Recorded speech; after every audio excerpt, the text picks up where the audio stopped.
ஆண்டும் இரட்சகரமாக இயேசு கிறிஸ்து ஈடில்லாத அன்பு நாமத்தினாலே ஜெபம் பிளஸ் நேர் அவர்களுக்கும் இயேசுவே வார்த்தையானவர் என்ற நாமத்தினாலே அன்பின் வாழ்த்துக்களை ஸ்தோத்திரங்களை நான் உங்களுக்கு தெரியப்படுத்துகிறேன். கர்த்தருக்கு பிரியமான என் அன்பு தேவச்சனங்களே, இந்த நாளிலும் கூட தேவனுடைய வார்த்தையை நான் உங்களோடு கூட பேசுவதற்கும் தேவன் உங்களுக்கு கர்த்தருடைய வார்த்தையினால் உங்களுக்கு கொடுக்க ஆலோசனையாய் கொடுக்க தேவ வார்த்தையானது என்ன என்று சொல்லி பார்ப்பீர்களானால், எந்த தரித்திரத்தையும் மாற்றுகிறவர் இயேசு மட்டுமே. எப்படிப்பட்ட தரித்திரத்தில் வாழ்ந்து கொண்டு இருந்தாலும் அந்த தரித்திரத்தை மாற்றுகிறவர் இயேசு மட்டுமே. என் அன்பு சகோதரனே சகோதரியே, இன்னைக்கு அநேகர் ஆடம்பரமான வாழ்க்கை வாழ்வதற்கும் அல்லது ஒரு ஆசீர்வாதமான வாழ்க்கை வாழ்வதற்கும் அநேக பிரயாசப்படுறாங்க. சகோதரனே சகோதரியே, கர்த்தருடைய ஆசீர்வாதமே ஐஸ்வர்யத்தை தரும், அதனோடு கூட வேதனையை கூட்டார். என் அன்பு சகோதரனே சகோதரியே, கர்த்தருடைய நாமம் மகிமைப்படட்டும். ஆண்டுடைய வார்த்தையை பாருங்க. அப்போஸ்தலனாகிய பவுல் ரோமருக்கு எழுதின நிருபம் 10ஆம் அதிகாரம் 12ஆம் வசனத்தை பாருங்கள். கர்த்தரானவரை தொழுது கொள்கிற யாவரும் ஐஸ்வர்ய சம்பனா இருப்பார்களாம். கர்த்தராகிய இயேசுவை தொழுது கொள்கிற யாவரையும் அவர் ஐஸ்வர்ய சம்பனராய் மாற்றுவாராம். என் அன்பு சகோதரனே சகோதரியே, இன்னைக்கு நம்ம ஒரு ஏழ்மையான வாழ்க்கை வாழ்ந்து கொண்டிருக்கலாம், ஒரு கஷ்டப்படுத்துகிற ஒரு குடும்பத்தில் இருந்து கொண்டிருக்கலாம், ஒரு குறுகிய வாழ்க்கை வாழ்ந்து கொண்டிருக்கலாம், அல்லது நம்ம நினைக்கிறபடி வாழ முடியாத ஒரு கஷ்டத்தில் இருக்கலாம், நம்ம விரும்புகிற ஒரு பொருளை வாங்க முடியாத இருக்கலாம், அல்லது நம்ம ஆசைப்படுகிற ஒரு வீடை கட்ட முடியாத இருக்கலாம்.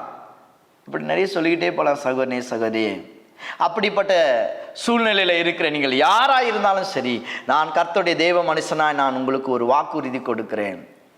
கர்த்தரானவரை தொழுது கொள்கிற யாவரையும் அவர் ஐஸ்வர்ய சம்பனனாய் மாற்றுவார். என் அன்பு சகோதரனே சகோதரியே, ஒரு தரித்திரம் நிறைந்த ஒரு வாழ்க்கை, எங்கே போனாலும் சிலருக்கு பாருங்க, ஒரு வேலை நல்லா அமையாது, ஒரு நல்ல வேலை கிடைச்சா சம்பளம் அவங்களுக்கு நல்லா அமையாது. ஒரு 10,000 15,000 20,000 இந்த சம்பளத்தை கொண்டு வீடு முழுவதையும் நடத்துகிற சூழ்நிலை உள்ளவங்க எத்தனை பேர் இருக்கிறாங்க. சகோதரனே சகோதரியே, நெருக்கப்பட்டு சூழ்நிலை அவங்களால ஒரு ஆசைப்பட்டு ஒரு பொருளை வாங்க முடியாது, ஆசைப்பட்டு ஒரு காரியத்தை பணம் கொண்டு அவங்களால செய்ய முடியாது. என் அன்பு சகோதரனே சகோதரியே, கர்த்தருடைய வார்த்தையை பாருங்க. அவரை தொழுது கொள்கிற யாரா இருந்தாலும், அவர்கள் எப்படிப்பட்ட தரித்திரத்தில் வாழ்ந்து கொண்டிருந்தாலும் கர்த்தர் அவர்களை ஐஸ்வர்யனாய் மாற்றுவாராம். என் அன்பு சகோதரனே சகோதரியே, கர்த்தருக்கு ஸ்தோத்திரம் உண்டாகட்டும். வேதத்தை நீங்கள் கவனித்து பாருங்கள். நீதிமொழிகள் 22ஆம் அதிகாரம் 2ஆம் வசனம் சொல்வது, தரித்திரனையும் ஐஸ்வர்யவானையும் கர்த்தர் ஒருவரை ஒருவர் சந்திக்க வைக்கிறாராம், அவர்கள் எல்லாரையும் படைத்தவர் கர்த்தராம். அப்படின்னா என்ன அர்த்தம்? நான் பிறக்கும் போதே பணக்காரனாக பிறந்துட்டேன், நான் பிறக்கும் போதே தரித்திரத்தில் பிறந்துட்டேன், இப்படி நிறைய பேர் பேசுவதையும் புலம்புவதையும் கேட்போம். சகோதரனே சகோதரியே, நம்ம பிறக்கும் போது தரித்திரத்தில் பிறந்தோமோ பணக்காரனாக பிறந்தோமோ, சரி பணக்காரனாக பிறந்துட்டு பணக்காரனாக வாழ முடியுமா? அப்படி யாராவது வாழ்ந்து கொண்டு இருக்கிறாங்களா? இல்லையே சகோதரனே சகோதரியே, உன் பிறப்பின் நிமித்தம் எதை நீ கவலைப்படாதே, அல்லது உன்னுடைய பிறப்பின் நிமித்தம் எதை நீ நிர்ணயம் பண்ணாதே. கர்த்தருடைய வார்த்தையை கவனித்து பாருங்கள். அது வானும் பூமி ஒழிந்து போனாலும் ஒழிந்து போகாத என் அன்பு கர்த்தருக்கு பிரியமான தேவ ஜனங்களே, கர்த்தரை நாம் தொழுது கொள்ளும் போது, ஆண்டவராகிய இயேசு கிறிஸ்துவினிடத்தில் நாம் வரும் பொழுது, அவரே நான் சொந்த இரட்சகராய் ஏற்றுக்கொள்ளும் பொழுது, அவரே என் கடவுள் என்று நான் அறிக்கை செய்யும் பொழுது, எப்பேற்பட்ட நான் தரித்திர வாழ்க்கை வாழ்ந்து கொண்டிருந்தாலும், ஒருவேளை எனக்கு அடுத்த வேளை சாப்பிடக்கூட சூழ்நிலை இல்லாமல் இருக்கலாம், அல்லது ஒரு அவசரத்துக்கு என்னால் ஒரு 100 ரூபாய் செலவு செய்யக்கூட முடியாத ஒரு கஷ்டத்தில் இருக்கலாம். சகோதரனே சகோதரியே, ஒருவேளை நீங்கள் இப்படி இருப்பீங்கன்னா, என் அன்பு சகோதரனே அன்பு சகோதரியே, கர்த்தருடைய மனுஷனை நான் சொல்கிறேன், கர்த்தருடைய ஆசீர்வாதம் உங்களை ஐஸ்வர்யமாக்கும். நீதிமொழிகள் 10:22 பாருங்கள். கர்த்தரின் ஆசீர்வாதமே ஐஸ்வர்யத்தை தரும், அதனோடு கூட வேதனையை கூட்டார். என் அன்பு சகோதரனே சகோதரியே, இன்னைக்கு எப்படிப்பட்ட காரியங்களில் நீங்கள் இருக்கிறீங்க?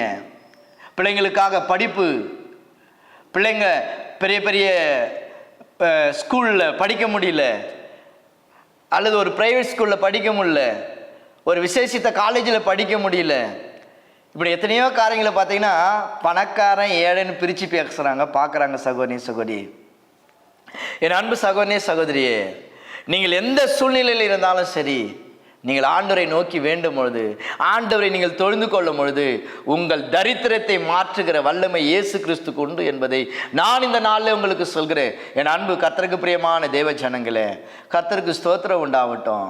பாருங்க, ஆண்டவர் நம்மளை தரித்திரடையும் செய்ய முடியும், நம்மளை ஐஸ்வர்யமாக்கமும் செய்ய முடியும். நீங்கள் எப்பேற்பட்ட தரித்திரங்கள்மான வாழ்க்கை வாழ்ந்து கொண்டிருந்தாலும் சரி சகோதரனே சகோதரியே, என்னால் இந்த பணம் கட்ட முடியலே, என்னால் இந்த பொருளை வாங்க முடியலே, நான் ஆசைப்படுறதை என்னால் அடைய முடியல என்று சொல்லி நாம் கவலைப்படுகிற எத்தனையோ காரியம் இருக்குது சகோதரனே சகோதரியே. வேதத்தை பாருங்கள், சங்கீத புஸ்தகம் 34:10 சொல்கிறது, கர்த்தரை தேடுகிறவர்களுக்கோ ஒரு நன்மை குறைபடாதா. யாரை பணக்காரன்னு சொல்லுவோம் சகோதரனே சகோதரியே? யாரை ஐஸ்வர்யவான் என்று சொல்லுவோம்?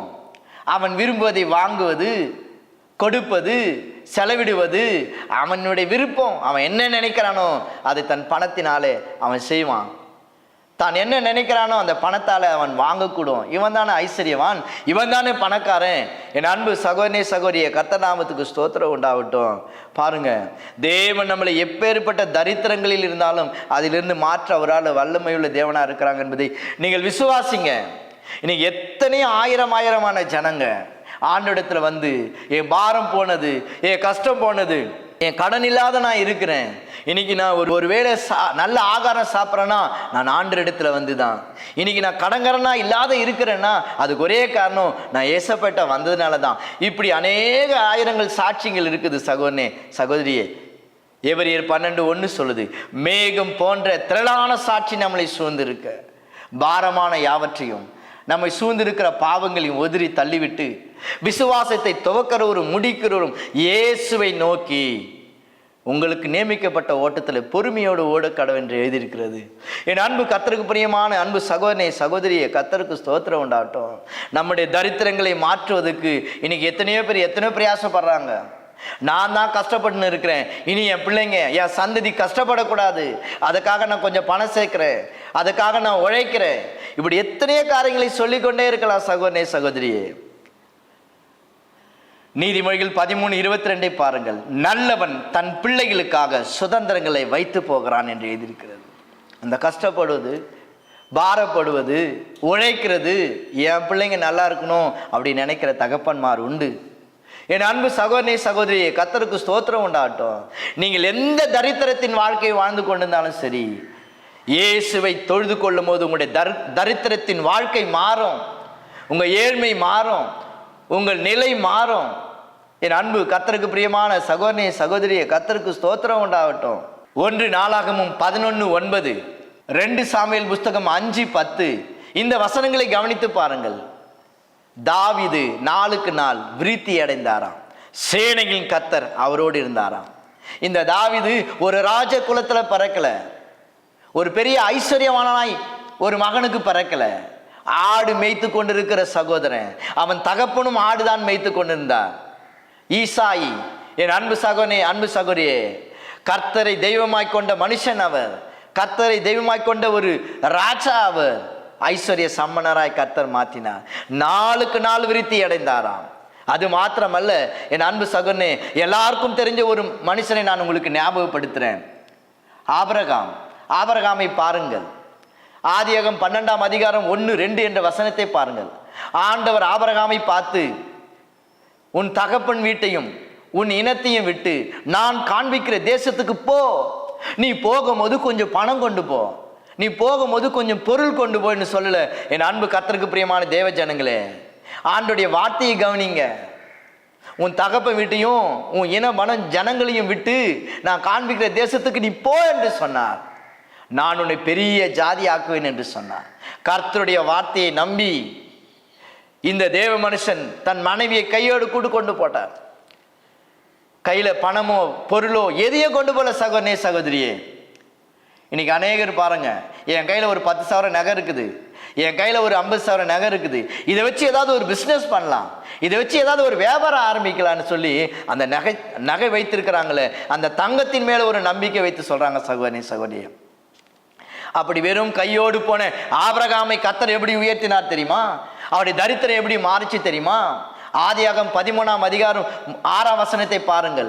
கர்த்தர் ஆபிரகாமை ஆசீர்வதித்த போது அவருடைய பூமி தாங்கவே முடியாத அளவுக்கு தான் பூமி உடைந்து போக அளவுக்கு கர்த்தர் அவரை ஆசீர்வதித்தாராம். என் அன்பு சகோதரனே, அன்பு சகோதரியே, அது மாத்திரம் இல்ல, ஆதியாகமம் 24ஆம் அதிகாரம் 35ஆம் வசனத்தை பாருங்கள். எலேசர் என்கிற ஆபிரகாமுடைய வேலைக்காரன் உன் எஜமான் எப்படி இருக்கிறான் என்று கேட்டபொழுது அவர் சொல்கிறார், ஆதியாகமம் 24:35, கர்த்தர் என் எஜமானனை ஆசீர்வதித்திருக்கிறார். என் எஜமான் எப்படி இருக்கிறார் தெரியுமா? அவர் செல்வ சீமானா இருக்கிறாராம். இந்த வார்த்தையை கேட்டுக்கொண்டிருக்கிற யாரா இருந்தாலும் அன்பு சகோதரனே, சகோதரியே, நீங்க வருத்தப்படுறீங்களா, கஷ்டப்படுறீங்களா, உபத்திரத்தில் இருக்கிறீங்களா, தரித்திரத்தில் இருக்கிறீங்களா, எப்போ என் தரித்திரம் மாறும்னு பார்த்துட்டு இருக்கிறீங்களா? கர்த்தருடைய மனுஷராக சொல்கிறேன், ஆண்டவராக இயேசு கிறிஸ்துவை நீ தொழுது கொள்ளும் பொழுது உன் ஜனம், உன் இனம், உன் சொந்த பந்தம் சொல்லும், செல்வனா இருக்கிறான், சீமானா இருக்கிறான். ஒரு சீமானை போல இருந்தாராம் ஆபிரகாம். என் அன்பு சகோதரனே, சகோதரியே, ஏசாயா தீர்க்கதரிசி சொல்கிறார். ஏசாயா தீர்க்கதரிசன புஸ்தகம் 51ஆம் அதிகாரம் 2ஆம் வசனத்தை கவனித்து பாருங்கள். உன் தகப்பனாகிய ஆபிரகாமையும் உன்னை பெற்ற சாராளையும் நோக்கி பார். நான் அவனை ஒருவனாய் அழைத்தேன், ஆசீர்வதித்தேன், அவனை பழுகினேன் என்று சொன்னார். அவருடைய ஆசீர்வாதம் பூமி தாங்காதான். என் அன்பு சகோதரனே, சகோதரியே, இன்னைக்கு பாக்கெட்ல நம்மளால காசு வைக்க முடியல, காசு இல்லை, அல்லது நமக்கு ஒரு பேங்க் பேலன்ஸ் இல்லை, நம்ம தினசரி பிழைத்து சாப்பிட்ற ஒரு மனுஷனை பழக்கிறோம். அன்னாட காட்சின்னு சொல்லுவாங்க சிலர். டெய்லி போனாதான் அவங்களுடைய வாழ்க்கை, டெய்லி போனாதான் அவங்களுடைய பிழைப்பு. அப்படி இல்லை என் சகோதரனே, சகோதரியே, கர்த்தரை தொழுது கொள்கிற நீ யாரா இருந்தாலும் உன் தரித்திரம் மாறும், உன் ஏழ்மை மாறும். கர்த்தருனை ஆசீர்வதிப்பது 1000 மடங்கு நிச்சயம், உண்மை. என் அன்பு சகோதரனே, சகோதரியே, கர்த்தருக்கு ஸ்தோத்திரம் உண்டாகட்டும். 1 சாமுவேல் புஸ்தகம் 2ஆம் அதிகாரம் 7ஆம் வசனத்தை பாருங்கள். கர்த்தர் தரித்திரனாக்குறவரும் கர்த்தர் ஐஸ்வரனாக்கவும் முடியுமா? ஒருத்தனை தரித்திரனா ஆக்கவும் முடியுமா ஆண்டவரால? ஒருத்தனை ஐஸ்வரனாக்க முடியுமா? பெருமை உள்ளவனுக்கு கர்த்தர் எதிர்த்து நிற்கிறார் என்று 1 பேதுரு 5:5 சொல்லுது. பணம், காசு, செல்வம், அப்படி இப்படி என்று பெருமையா பேசுறாங்களா? கர்த்தர் அவர்களை தரித்திராக்க முடியும். சங்கீதம் 52:1 பாருங்கள். பலவானே, பொல்லாப்பிலே பெருமை பாராட்டாத, கர்த்தருடைய கிருபை எந்த நாளும் உள்ளது. கர்த்தருக்கு பிரியமான என் அன்பு சகோதரனே, சகோதரியே, என்னால் என் பிள்ளைங்களை ஒரு காலேஜில் படிக்கவும் இல்லை, என் பிள்ளைங்களை ஒரு கான்வென்ட்டில் படிக்க முடியல, இப்படி ஏக்கத்தோடு கவலையோடு இருக்கிற யாராக இருந்தாலும் சரி, என் அன்பு சகோதரனே, சகோதரியே, எல்லா விதமான தரித்திரங்களை போக்க ஒரே ஒரு வழி, ஒரே ஒரு கடவுள், ஆண்டவராகிய இயேசு கிறிஸ்து இருக்கிறார். அவரே நான் உங்களுக்கு அறிமுகப்படுத்துகிறேன். அவரையே உங்கள் சொந்த ரட்சகராய் ஏற்றுக்கொள்ளுங்க. என் சகோதரனே, சகோதரியே, நீங்கள் எப்பேற்பட்ட வாழ்க்கையில் இருந்தாலும், எப்பேற்பட்ட நெருக்கங்கள் இருந்தாலும், எப்பேற்பட்ட தரித்திரமான காரியத்தில் இருந்தாலும் கர்த்தர் அதை மாற்றுவார். திரும்ப சொல்கிறேன், நீதிமொழிகள் 10:22, கர்த்தரின் ஆசீர்வாதம் உன்னை ஐஸ்வர்யன் ஆக்கும். ஏன் சகோதரனே, சகோதரிய, கர்த்தர் நமக்கு ஐஸ்வர்யத்தை கொடுக்கிறார் தெரியுமா? வேதத்தை பாருங்கள், நான் சொல்லி முடிக்க போகிறேன். 2 கொரிந்தியர் 8ஆம் அதிகாரம் 9ஆம் வசனத்தை பாருங்கள். கர்த்தராகிய இயேசு கிறிஸ்துவின் கிருபையை நீங்கள் அறிந்திருக்கிறீர்களே, அவர் ஐஸ்வர்யவானாய் இருந்தோம், அவருடைய தரித்திரத்தை நிமித்தம் நீங்கள் நானும் ஐஸ்வர்யனாகும்படி நம் நிமித்தம் அவர் தரித்திரனாலாம். இதனாலதான் சொல்றேன், உன் தரித்திரம் மாறும், நிச்சயமாய் மாறும், சத்தியமாய் மாறும். ஏன்னா ஏன் தரித்திரத்தை அவர் எடுத்துக்கொண்டு அவருடைய ஐஸ்வர்யத்தை எனக்கு கொடுத்து என்னை ஐஸ்வர்யனாக்கினவர் உன்னையும் என்னையும் ஐஸ்வர்யனாக்க முடியும் என்பதை நீங்கள் விசுவாசிங்கள். நான் உங்களுக்காக இப்போது ஜெபிக்க போறேன். கர்த்தர் உங்களுக்கு அற்புதங்களை செய்வாராக. அன்பு நேசரே, நீர் ஆசீர்வதித்ததானே இந்த நல்ல வேலைக்காக நன்றி அப்பா. இப்போதும் கூட நீர் ஐஸ்வர்யவானாய் இருந்தோம், உம்முடைய தரித்திர நிமித்தம் நாங்கள் ஐஸ்வர்யனாகும்படி எங்களுடைய தரித்திரத்தை எடுத்துக்கொண்டவரே, இப்போதும் யாரெல்லாம் சாப்பிட கூட கஷ்டப்பட்டு கொண்டு இருக்கிறேன்னு நினைக்கிறாங்களோ, யாரெல்லாம் வாடகை கொடுக்க முடியலன்னு கஷ்டப்பட்டு கொண்டு இருக்கிறாங்களோ, ஏசப்பா, இன்னும் என்னால் ஒரு கால் சென்ட் இடம் வாங்க முடியல, நான் சொந்த இடத்த வாங்க முடியல, நான் வாடகை வீட்டில் இருக்கிறேன், ஒருவேளை என்னால் வாடகை கூட என்னால் கொடுக்க முடியல என்ற சூழ்நிலையில் இருக்கிறேன், நான் ரொம்ப கடனாளியாய் போயிருக்கிறேன், என் கடனை யாரை அடைப்பாங்கன்னு சொல்லி வருத்தத்தோடு பாரத்தோடு இயேசு சாமி இந்த வேலையில் இருந்தாலும் கர்த்தருடைய வார்த்தை இப்போது நிறைவேறட்டும்.